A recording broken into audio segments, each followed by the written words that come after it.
What if the most important moment of your life happens while you're celebrating something else? A wealthy man is about to turn 40. A grand birthday party is being prepared. But at the same time, his pregnant wife is about to go into labor. And in just a few hours, one decision will change everything forever. Tund and his wife Amara had everything: love, luxury, and a baby on the way. That morning, their home was filled with laughter, balloons, decorations, and excitement for his 40th birthday. Amara smiled through her pregnancy discomfort because she wanted his day to be perfect. But something felt different, something unspoken in the air. Then it happened. Amara stopped smiling. Her hand gripped her stomach tightly. "I think it's time," she whispered. The party preparations were already in full swing. Guests were arriving, music was being set, and Tund was standing between two worlds. One choice would define him forever. He looked at his wife, then at the party, then back at her, and he made a decision, one that felt harmless in the moment. He called his brother Emeka. "Take her to the hospital. I'll join later. I can't leave the party now." Amara didn't argue, but her silence said everything. Music filled the mansion. Guests laughed. Glasses clinked. Tund was celebrated like a king.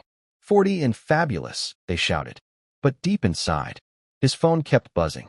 He ignored it, because sometimes joy can make people blind. Amara was rushed into the hospital. Pain was no longer bearable. Doctors and nurses moved quickly. "Prepare for delivery," a nurse shouted. Amara reached for her phone again and again. But there was no answer. Only silence. And that silence was louder than pain. Minutes later, a baby cried for the first time. A boy was born. Healthy, alive, beautiful. But Amara's eyes were filled with tears. Not just joy, but absence. Because the one person she wanted there was not. At the exact same time, Tund was dancing, laughing, celebrating, until he checked his phone. 12 missed calls. One message: "She has delivered safely." The music didn't stop, but something inside him did.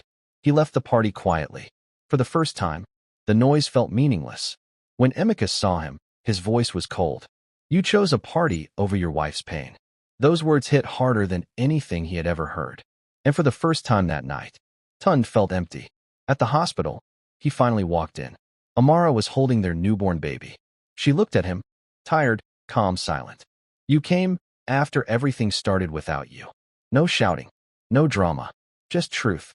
And in that moment, Tund understood something painful. Some moments don't wait. Some choices cannot be undone. And some regrets live forever.